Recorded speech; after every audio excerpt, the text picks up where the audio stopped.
Welcome to Joseph English classes. कैसे हो आप सभी फ्रेंड? जैसा कि आपको पता ही है कि मेरे साथ आप किस लिए जुड़ रहे हैं। हम कर रहे हैं KBS की तैयारी। KBS TGT का सिलेबस फिलहाल हम पढ़ रहे हैं, जो कि 6 से 8 क्लास तक का पूरा CBSE इंग्लिश का सिलेबस है, जो कि आपको पढ़ना है।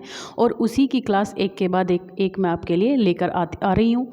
इससे पहले भी मैंने आपको 6 चैप्टर पढ़ा दिए हैं और एक पोएम भी पढ़ाई है। और आज हमारा ये 7th चैप्टर है फेयर प्ले, जो कि मुंशी प्रेमचंद ने लिखा है। बहुत ही अच्छी स्टोरी है, आप सुनेंगे तो बहुत मज़ा भी आपको आने वाला है, इंटरेस्टिंग है। ठीक है, तो बने रहिए मेरे साथ वीडियो के लास्ट तक। अगर चैनल पे नए हैं आप और आप भी KBS की तैयारी कर रहे हैं तो एग्ज़ाम तक हम साथ बने रहेंगे और अच्छे से मिलकर तैयारी करेंगे। तो प्लीज़ सब्सक्राइब कर देना चैनल को।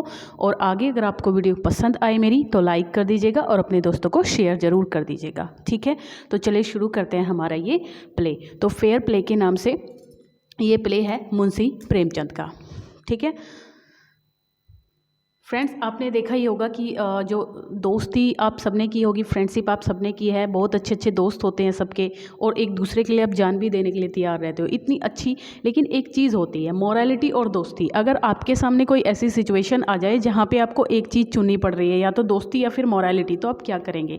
क्योंकि नैतिकता को भी छोड़ा नहीं जा सकता है दोस्ती के लिए, तो ये एक ऐसी चीज़ होती है। तो कहीं पर अगर आपको ऐसा मौका मिले तो आपको इस स्टोरी में यही सीखने को मिलेगा कि अगर आपको कहीं पर ऐसा मौका मिल रहा है कि अच्छाई करने के लिए आपको दोस्ती को छोड़ना पड़ रहा है, तो वो चीज़ आपको करनी पड़ेगी। ठीक है, और करनी भी चाहिए। तो यही हम इस प्ले में देखेंगे। दो बहुत ही ज़्यादा दोस्त, अच्छे दोस्त हैं, और उनके सामने ऐसी सिचुएशंस आती हैं कि उनको दोस्ती का साथ ना दे करके जो सही बात है, जो सही चीज़ है, उसका साथ देना होता है। तो पढ़ते हैं इसको, क्या है इसमें। ठीक है, Jumman Shaikh and Algu Chaudhary were good friends. Jumman Shaikh और अलगू चौधरी बहुत अच्छे मित्र थे। So strong was their bond of friendship. उनका जो बॉन्ड था वो इतना अच्छा था फ्रेंडशिप का, that when either of them went away, जब एक बाहर चला जाता था गांव से, तो the other looked after his family, तो दूसरा उसकी फैमिली की देखभाल करता था।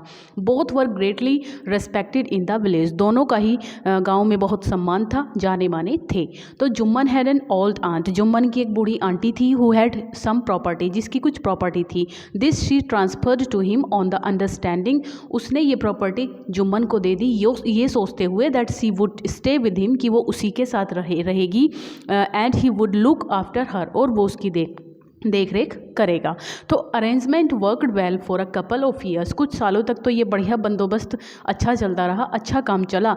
देन द सिचुएशन चेंज, लेकिन उसके बाद सिचुएशन बदलती चली गई। Jumman and his family were urged, क्या है गाइज ये, एक सेकेंड, थोड़ा क्लियर नहीं लग रहा, लायर्ड है क्या? चलिए देखते हैं। ऑफ द ओल्ड रिलेटिव, उस बूढ़ी रिश्तेदार के प्रति उनका जो व्यवहार था ना, जुम्मन का और उसकी फैमिली का, वो थोड़ा रूड हो गया।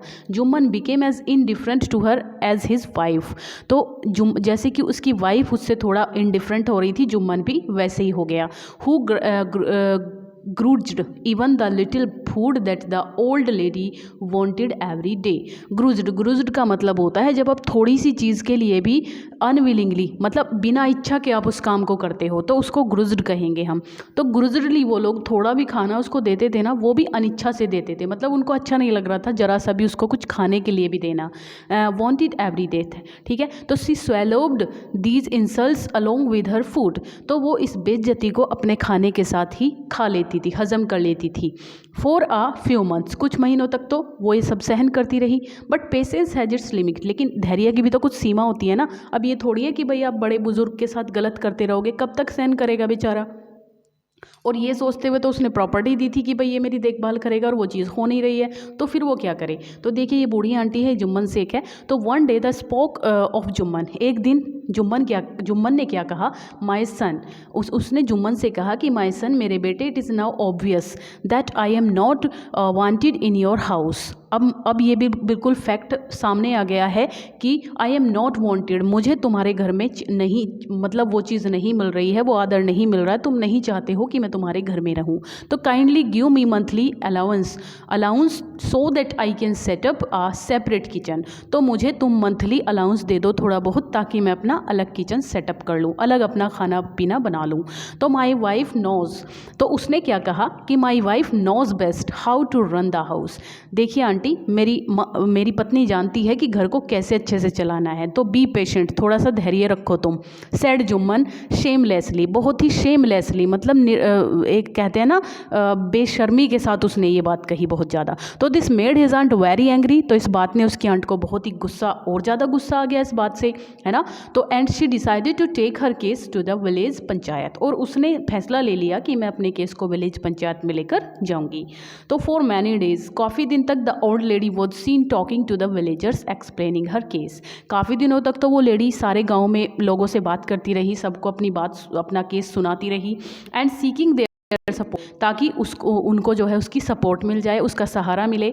तो सम सिंपैथाइज्ड विद हर, कुछ तो सिंपैथी दिखाते थे उसके साथ, सिंपैथी दिखाते थे, सहानुभूति। अदर्स लाफ्ड एट हर, कुछ लोग उस पर हंसते भी थे। A few others advised her, और कुछ उसको ये भी एडवाइस देते थे कि make it up with her nephew, कि अपने नेफ्यू के साथ समझौता कर लो, कोई दिक्कत नहीं है, और उसकी वाइफ के साथ तुम समझौता कर लो, है ना। At last she came to Algu Chaudhary, अंत में वो अलगू चौधरी के पास आई, वो भी जानती थी कि वो उसका बहुत अच्छा दोस्त है। तो एंड स्पोक टू हिम, और उससे कहा यू नो, तुम जानते हो, यू नो चाची। तो उसने क्या कहा कि यू नो चाची, चाची आप तो जानती हैं ना कि Jumman is my best friend, Jumman तो मेरा बहुत अच्छा दोस्त है, तो how can I go against him, तो मैं उसके विरोध में कैसे जा सकता हूँ, आप ही सोचो। तो अलगू सेड, अलगू ने ये बात कही, बट इज़ इट राइट, पर क्या ये सही है माय सन, क्या बेटे ये सही बात है, टू कीप मम एंड नोट से what you consider just and fair, तो क्या ये बात सही है कि तुम गलत पे भी चुप रहोगे, है ना, सही बात को भी तुम नहीं कहोगे, अगर वो तुम्हारा दोस्त है, क्या तुम सही के साथ भी नहीं खड़े हो पाओगे। प्लीडेड द ओल्ड लेडी, तो प्लीडेड होता है प्रार्थना करना, तो उस ओल्ड लेडी ने ये प्रार्थना की उसके साथ।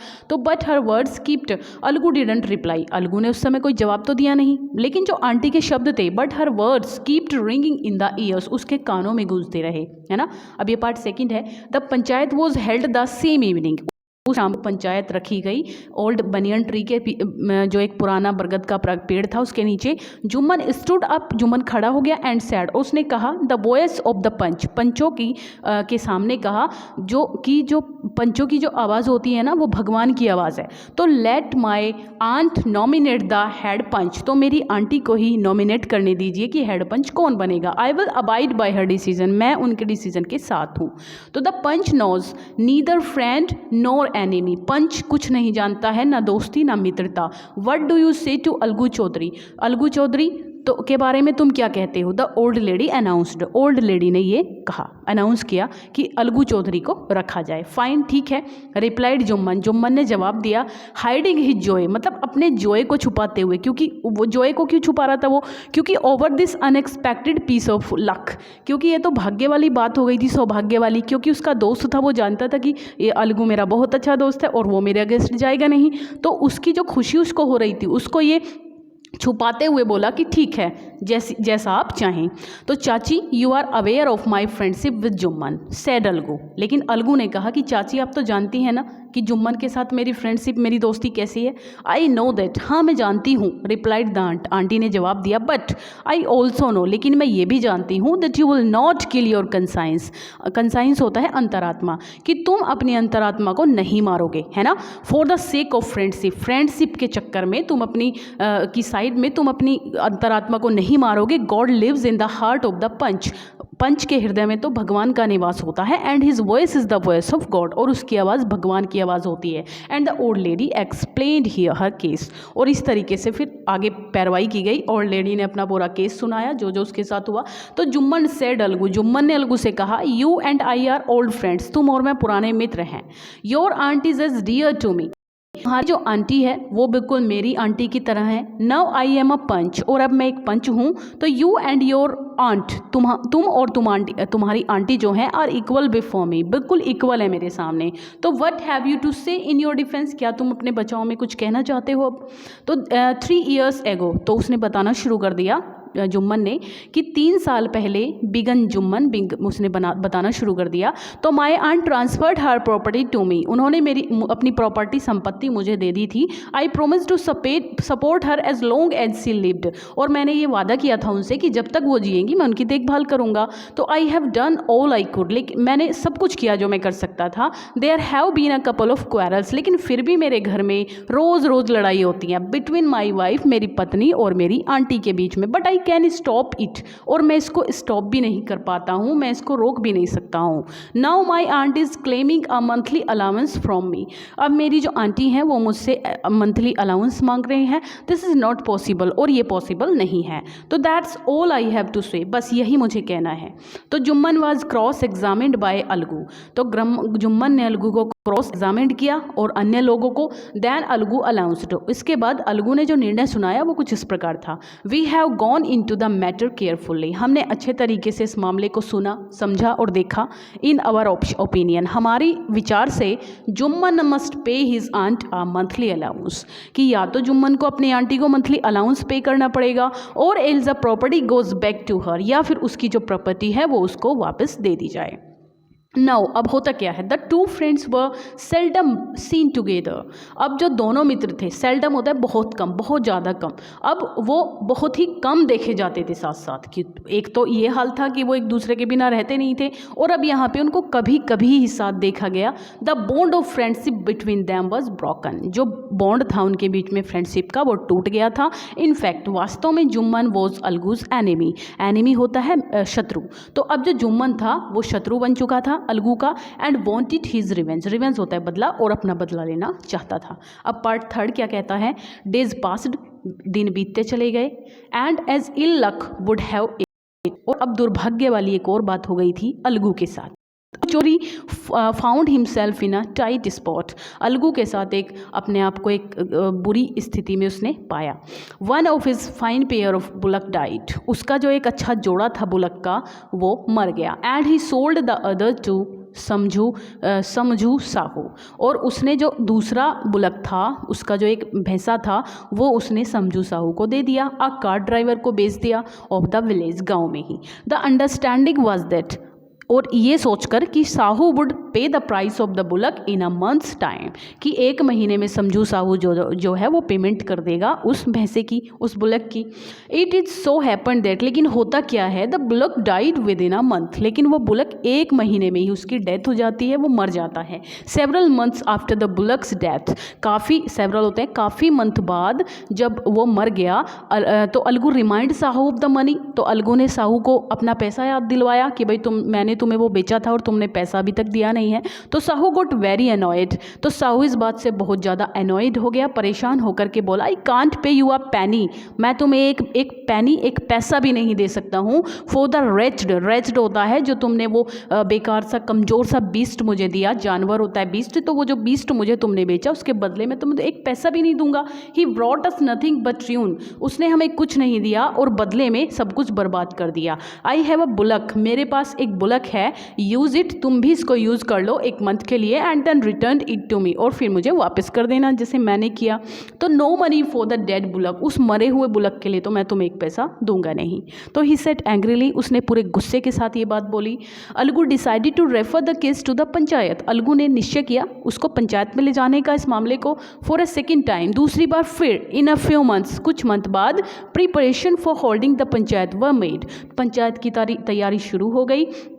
And both the parties started meeting people, दोनों ही पार्टी, दोनों ही लोग, समझू साहू और अलगू दोनों ही लोगों से मिलने गए और उनकी सपोर्ट के चक्कर में उनसे बात करने लगे। तो the panchayat was held under the old banyan tree, उसी पेड़ के नीचे पंचायत दोबारा से रखी गई। Algu stood up and said, Algu खड़ा हो गया और बोला, the voice of the panch is the voice of God, जो पंचों की आवाज़ है वो भगवान की आवाज़ है। तो let Sahu nominate the head panch, तो पंच साहू को ही हेड पंच नॉमिनेट करने दो। तो let Sahu nominate the I will abide by the decision, मैं इस डिसीजन में उसके साथ रहूँगा। तो साहू सा हिज चांस, तो साहू को एक चांस मिल गया एंड प्रपोज, क्योंकि वो जानता था कि ये दोनों बहुत बुरे मतलब शत्रु बन चुके हैं, जुम्मन और अलगू, तो उसने जुम्मन को सिलेक्ट किया। अलगूज हार्ट सैंक, इस बात से अलगू का हार्ट जो था, दिल सैंक कर गया, हिल गया एकदम से। एंड ही टर्न्ड पेल, और वो पीला हो गया। बट क्योंकि सफ़ेद पड़ गया, पीला पड़ गया, but what could he do, लेकिन वो क्या कर सकता था इसमें, है ना, कुछ कर नहीं सकता था। तो the moment Jumman became head panch, अब जुम्मन हेड पंच बन चुका था। ही रियलाइज हिज रिस्पॉन्सिबिलिटी, लेकिन उसको जो उसकी रिस्पॉन्सिबिलिटी, उसकी जो जिम्मेदारी थी वो उसको उसके माइंड में आई, उसको अनुभव महसूस हुआ कि अब तुम एक जज हो और सबसे पहले तुम्हें तुम्हारी जिम्मेदारी का पालन करना चाहिए। And the dignity of his office, तो could he seated in that high place, जैसे ही वो उस हाई प्लेस पे बैठा, ऊंचे स्थान पे बैठा, हैव हिज रिवेंज नाउ, कहाँ गई अब उसका बदला। ही थॉट, उसने सोचा और सोचा, नो ही मस्ट नॉट, नहीं वो ऐसा बिल्कुल नहीं करेगा। अलाउ हिज पर्सनल फीलिंग्स, उसके खुद की फीलिंग्स ने उस डायरेक्शन दी कि नहीं, उसको ये नहीं करना है। In the way of speaking the truth and doing की, और सच बोलने के इस रास्ते में रिवेंज की जगह कहीं पर भी नहीं होनी चाहिए, उसको ऐसा महसूस हुआ। तो both Algu and Sahu stated their cases, Algu और साहू दोनों ने अपने केस सुनाए। They were cross examined and the case was considered deeply, अच्छे से केस की समझबूझ की गई। Then Jumman stood up and announced, इसके बाद जुम्मन खड़ा हो गया और उसने बोला, अनाउंस किया, घोषणा की, इट इज़ अवर ओपिनियन, हमारी ओपिनियन है that Shahu should pay Algu the price of the bullock, कि शाहू को अलगू का बुलक का प्राइस पे करना चाहिए, करना पड़ेगा।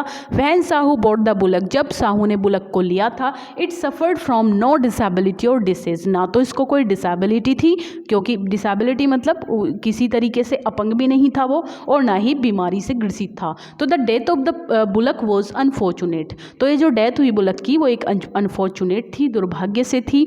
तो but Algu can not be blamed for it, लेकिन अलगू को इसके लिए ब्लेम नहीं किया जा सकता है। Algu could not contain his feelings, Algu अपनी फीलिंग को कंटेन नहीं कर सकता था।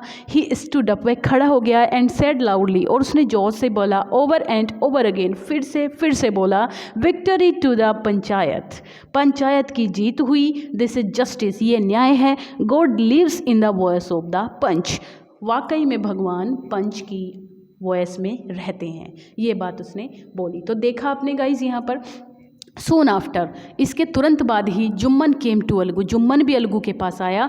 एम्ब्रेस्ड हिम, उसको गले से लगा लिया। एंड सेड, और कहा, सिंस द लास्ट पंचायत, पिछली पंचायत से ही I had become your enemy, मैं तुम्हारा शत्रु बन गया था।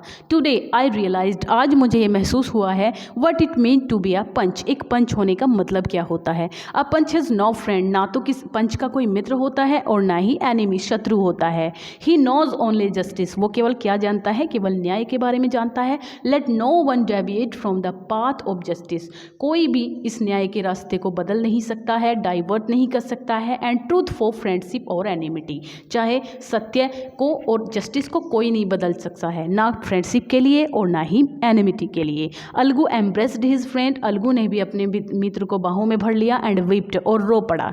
And his tears washed away all the dirt, और उसके आंसुओं ने वो सारी धूल साफ कर दी, वो सारी धूल धो दी। ऑफ मिसअंडरस्टैंडिंग बिटवीन दैम, जो उनके बीच में अंडरस्टैंडिंग हो रही थी, वो सारी धो दी उसने, और सब कुछ पहले जैसा हो गया, वो फिर से पहले जैसे मित्र बन गए। तो देखा आपने गाइस कितनी अच्छी यहाँ पे ये स्टोरी है, इसका दी एंड कितना अच्छा है। तो हमको भी ऐसा ही होना चाहिए, सच के रास्ते में या फिर सही बात के रास्ते में कोई भी चीज़ नहीं आनी चाहिए, चाहे वो कुछ भी हो, ठीक है।